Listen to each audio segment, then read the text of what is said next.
So there's a lot of the super well-known commandments that are given in this week's parsha, and what I want to focus on aside from that is the misconception that people have in terms of they think that God gives commandments and it should be our decision as to whether we do them or not, and then later in life we can reflect on it and be like, well, I didn't do them then, but I want to be religious now, so it's all okay. And people think they can kind of make up for that lost time. So I just want to point out in the last week's parsha, it says, Ushmartem es mishmarti leviti asos mechukos atoevos asher nasu lifnechem v'lo sita. I'm just going to do the English. You shall safeguard my charge not to do any of the abominable traditions that were done before you, and not contaminate yourself through them. I am Hashem your God. So Rashi comments on that in Sifra and says that what he's really telling us by saying I am Hashem your God is that if you follow my commandments, then I'll be your God. But if you don't do my commandments, you're doing nothing for me or for the religion or for yourself, essentially. And if you're not going to follow the rules that I give you to make yourself as ideal of a person as you can be, then I will not be your God, because there's nothing for me to give to you anymore. That's it. That's pretty harsh. Well, they're beaten. I'm done. Here I am thinking I can relax for the next 10 minutes. and lo and behold, actually, you answer the question you had on this, as I said at the beginning. If you look at after I've said it many times here, and it's quite a surprise for me, it's something when you focus and you go a bit slow on comedy. Generally speaking, I'm used to Mother said, you run from Sukmi there, and actually when you have to spend a bit more time so suddenly you see things. For example, there's one passage after the other which says Ani Hashem Elokeichem, 4 different psukim in close, not more, again and again. Could have said it once, and then further on, a little further into the Sedler, there's a whole list of mitzvahs, and it says there Ani Hashem. It doesn't say Ani Hashem Elokeichem. And it says Ani Hashem 4 times after 4 different psukim. It's a bit puzzling. The first 4 times it says Ani Hashem Elokeichem, and later on it says Ani Hashem. So you gave a good answer. Maybe by those four first cases it says Ani Hashem Elokeichem, I am Hashem. With these mitzvahs, this creates a bond. This creates a connection with Hashem. I am Hashem your God. The other mitzvahs are Ani Hashem, I am Hashem, and you jolly well have to do what I tell you. Ani Hashem, I am Hashem. And Rashi says, I am faithful to give a reward to those who do mitzvahs, and also punishment for those who disobey. This world is full of challenges. Every single person, without exception, has challenges. There are no exceptions. If a person has no challenges in this world, there's no purpose for him being here. And each and every person has a different challenge. Some people it's financial, with parnasa. Some people it's with short bias. Some people it's with children. Children can be very challenging. I know the best people you can possibly imagine, who are kind to their children, Talmidei Chachamim, who are sincere in their Yiddishkeit. If a parent is not sincere, he stands in shul, he's chatting away, and he gives his kid a clip round the ear. So why are you talking in the middle of the davening? Give him a touch. And then he carries on talking himself. He won't get very far with that. And these parents, unfortunately, their children are not following their way. Even though a case where a father actually was so grieved, he was so upset by what was happening, his son just wasn't interested at all. And he saw the way things are going, he sat on the ground and sat shiver and he cried. It's a challenge. It's a challenge from Hashem. So life is full of challenges. And so the Torah helps us, and you can't. I remember in the 6-day war, everybody, was terribly worried. I mean, it was an experience which we'll never ever forget those who went through it. I mean, the situation was grim. They had all the Arabs, all of them, all joined together. Usually they're cutting each other's throats and killing each other. I think over the last few years, millions of Arabs have killed each other. There's a record of what's going on, and And here they all gang together, and they were ready to. And in those days, Eretz Yisrael land was very narrow in the middle, and it's easy to come. And it was a very, very worrying time. And suddenly, from 6 days of tremendous victory. They had to, first of all, defeated one army. You had the Syrian army up in the Golden Heights, who were on the top, and it's very easy to fight down, and to fight up is very difficult. Then you had the Egyptian army, a well-equipped army, 3 different armies, all lined up. One of the commanders, he realised that what he did was he said the weakest part of the front is where the 2 armies join together. I think it was Arik Sharon. So he was a commander. He was an officer of a group of commanders. So he found the weakest part. He cut through. He went to the back. Managed to get to the back of the armies. He cut off their supplies of water and supplies, and they remained helpless. It was absolutely a tremendous victory in 8 days. Iraq and Iran, I'm not making up these stories, they had a battle, they were fighting each other. Thousands, tens of thousands of soldiers were killed, and the war lasted for 8 years. 8 years, and there wasn't a decisive victory. And here, in 6 days, it's almost kind of, you see miracles unfolding in front of your arm. So I thought I'd take the opportunity, and I went into my next door neighbour. He was quite an elderly Jew of about 60, 70 years old. And I said, look, we've seen such wonderful things happening. Hashem is so kind to us. I think we have to do our bit as well. The Baruch Rebbe actually encouraged a campaign of tefillin. We should encourage Jewish people. I thought I'd go in next door and ask this Jid. So I said, look, it's been such fantastic time. History is being made. We've seen these wonderful things happen. Maybe it'd be a good idea if you put on your tefillin. So he said, oh, he says, I don't know where I put them. He says, I haven't worn them since my bar mitzvah. Right. We managed to find his tefillin, right, and we managed to kind of put them on him. They were a bit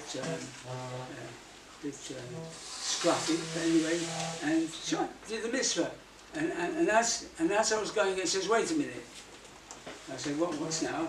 So he said, look, I did this mitzvah, now God is going to reward me. You're going to help me to fill out my football and my lottery ticket. So it's kind of, he thought he did one mitzvah straight away, down comes the reward. It doesn't work that way, right? Sometimes when a person does a mitzvah, it's all part of the challenge. Sometimes you can even do a mitzvah and you suffer a loss. And sometimes it works the other way. Somebody does something which is not in order, and it seems to work. It's all part of the challenges of life, right? So I'm not sure how we got to this. How did we get to that? Starts with the 6 Day War. It says, I lose my way as I'm going along. Starts out with the 6 Day War and about Therefore it says, I'm Hashem, like a signature at the end.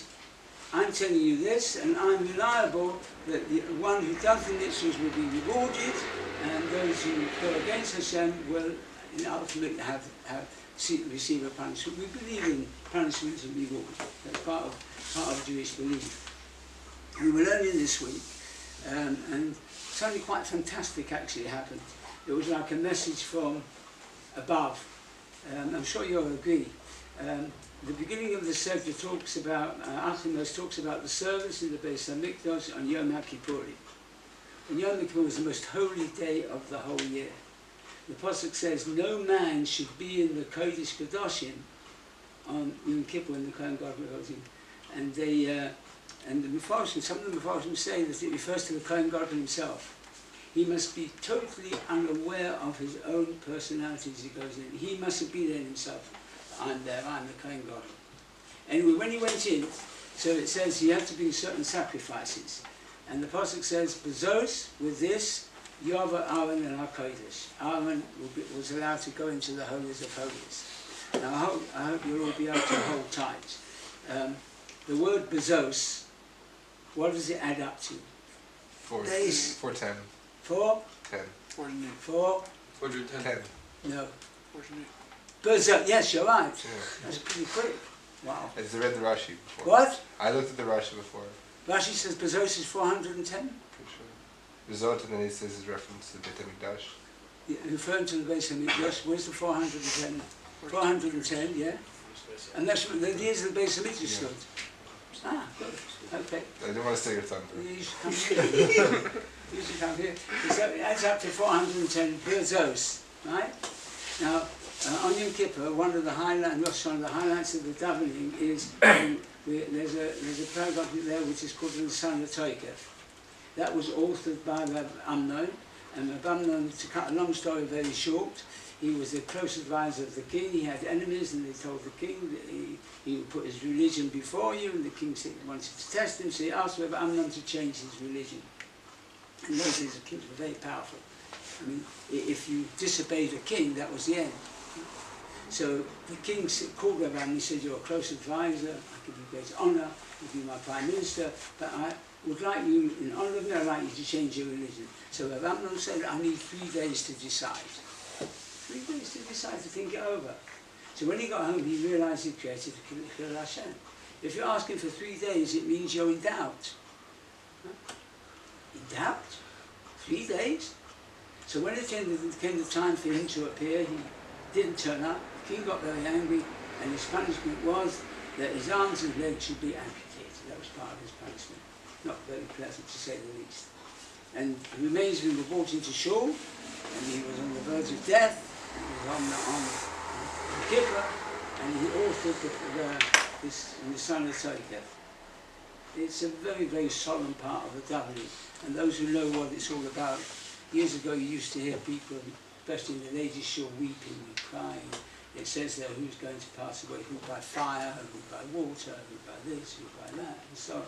It's a very solemn, and when we finish it, we say 3 key words: Uteshuvah, that was repentance; Utfilah, and davening; Ustaka, and giving staka; Mavirin esraya hakazera. They remove the evil decree. If you do teshuvah, if there's an evil decree, if for some reason or other things are not going as they should, and you do teshuvah, you sincerely better your ways, tefillah, you ask Hashem, and you give staka, those 3 things do the trick. Now, in the Machzorim, under the word teshuvah, it's got the word som. Som means fast. How do you do teshuvah? Fast. That's part of the process of fasting. So have you got that? Under teshuvah you have the word som. Under the words tefillah, you daven with your voice. It's actually printed. It says the word there, kol, under. How do you daven? With your voice. You don't just look at the words, you have to actually say them. Right? And staka, what do you give staka? With money. Money is momo, money. What have those three words got in common? They all add up to 136. All add up. No, not very quick. No, on the ball. Right. Each of those words, kol. I didn't see a Rashi. Yeah, but don't pat yourself on the back. Right. No, there's a point saying if you had a chazal, a stranger should praise you, and not yourself. They're saying that, and if I was going to praise you, then praise yourself. Anyway, so those 3 words, kol, som, and mammon, each one adds up, each one's 136. And 3 times 136 is how much? 3 times 136? 408. 408. Yeah? So, and the apostle says, Berzos, with Zos, Yova, Aaron, and HaKodesh. Aaron should come into the sanctuary. That means it's demanded of Aaron, the Kohen Gadol, should come into the Beis HaMikdash with full tefillah, staka, and teshuvah, or the other way around. Yeah? As we're learning this, you understand. No, it doesn't add up. Pardon? It doesn't add up. It's okay. My name doesn't add up. No, wait, it's not bad. I've got by that problem. I realise we made a mistake, but we can patch it up. We can patch it up. So while we were learning together, right, I happened to ask him by chance, this gentleman asked him, what's your Hebrew name? So he said, Menachem. Well, just set up the letters of Menachem. What does Menachem add up to? Menachem. 36, I think. Men, Mem is 48. That's 40, sorry. 38. Menachem. 138. Yeah. Menachem. How much does it add up to? 138. 138. So with with 136, that's his name.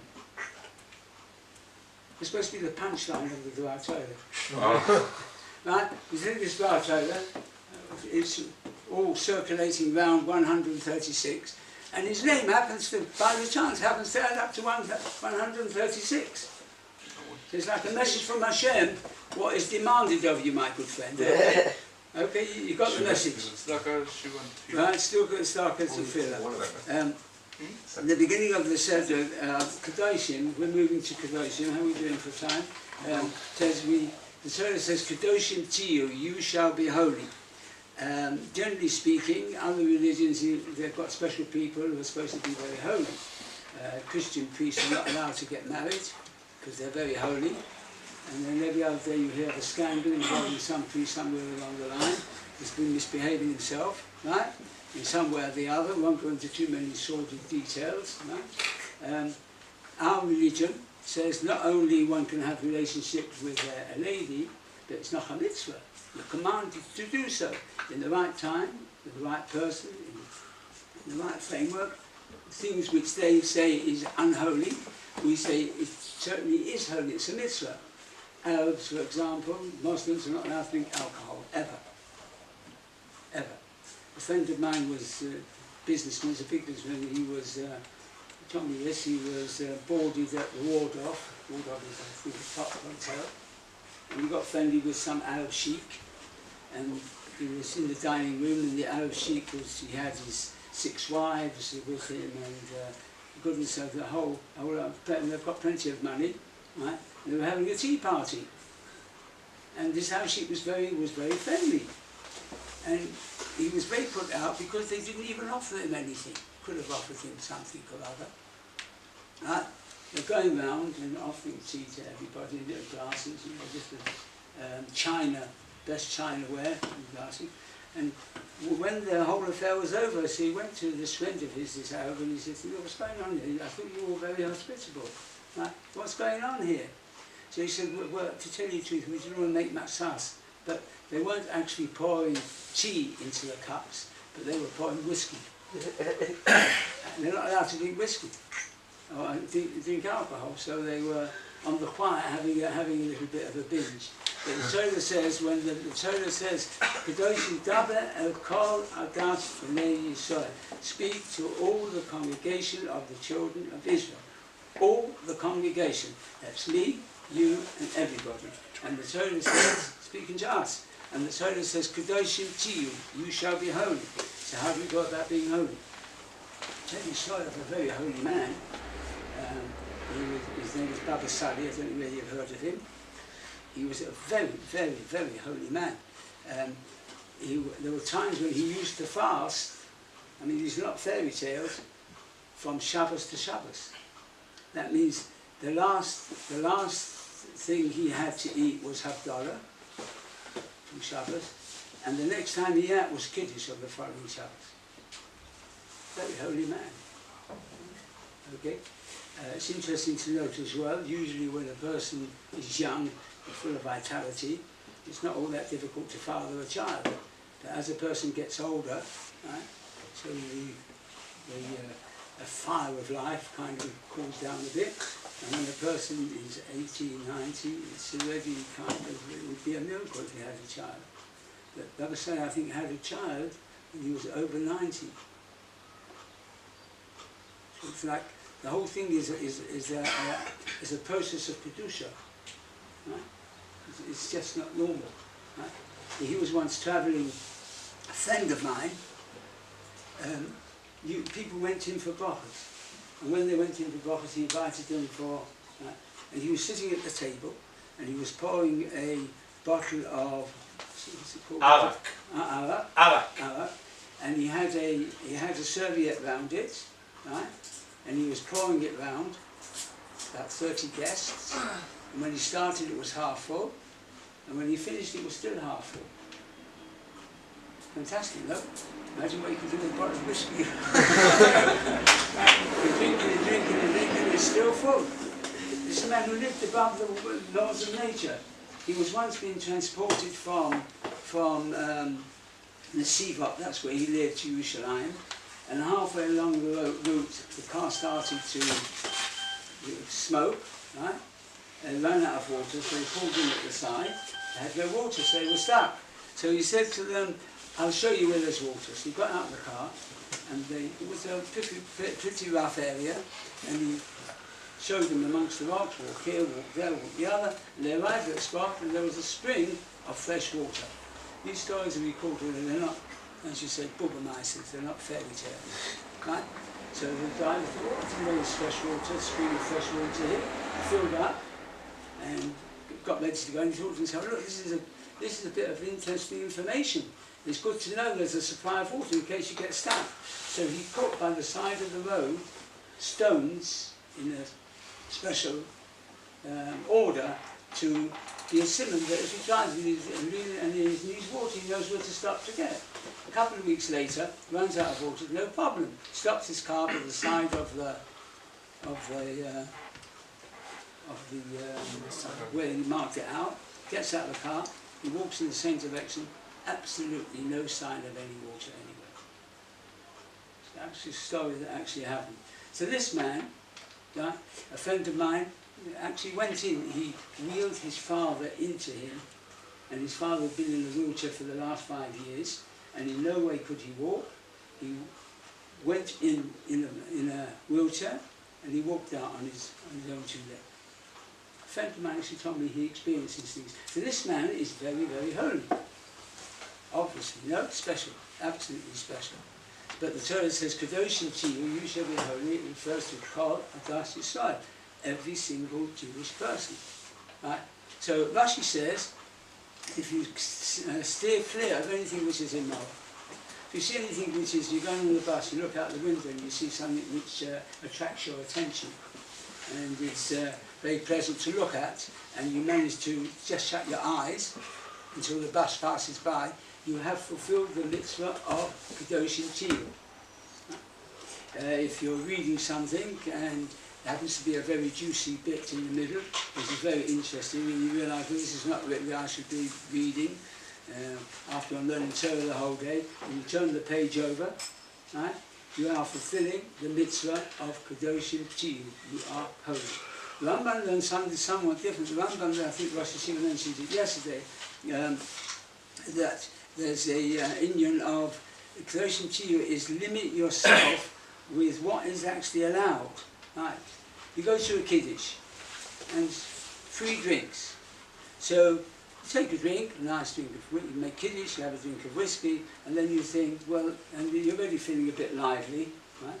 And you think to yourself, well, I'm not sure whether it's so good to have another glass, but you are tempted, very tempted, and you really want to take it. And you say, no, put the brakes on. That is being holy. If there's a, for example, if I'm not criticising anybody here, so I haven't got any ulterior motive, but if kind of cake's served and it happens to be a very small cake and there's quite a few bochrim and you're hungry, so you see that, so you pick up a nice big bit and you take it, and you think to yourself, well, if I take such a big bit, someone's not going to have so much. So you kind of put the brakes on, break up half, put it back. You are fulfilling the mitzvah of Kedoshim Tiyu. You shall be holy. So it's not all that beyond our horizons, and all these little things make a very, very great difference. The last part of the Seder, in the Seder we have, of course, Rabbi Akiva and Kedoshim of V'Ahavta L'Reacha Kamocha. Just Rabbi Akiva always had kind of a positive attitude. He was going with his with other Tanaim on Har HaBayis. They saw it in its destruction. They saw wild foxes roaming across the area. So his colleagues, they rent their clothes and they said, a place where the Kohen Gadol could only come once a year, the holies of holies, wild foxes are running across that area, and they mourned the destruction of the Beis HaMikdash. Rabbi Akiva was smiling. They said, why? So they said, they turned to him, it's not the time to be happy and smiling now. He said, well, if the pasuk is fulfilled where it says, right, that wild foxes will roam across the area of the Beis HaMikdash, We've seen the fulfillment of that part of the pasuk, when the pasuk says there'll come a time when children will play in the streets of Yerushalayim. We can be sure that those times will be fulfilled. And coming from London, where Shabbos is, and any other day we live amongst Goyim, there's no such thing, there's no traffic or anything like this. When you go out here on Shabbos, you see the children playing in the streets, lots and lots and lots of them. When we first came, so we were, look at that wonderful, wonderful sight, children playing Shabbos, right? It's a fulfillment of the pasuk, actually. The pasuk says there'll come a time, and we look forward to other times in Mitzvah Hashem, the Korb, the Amen, Amen.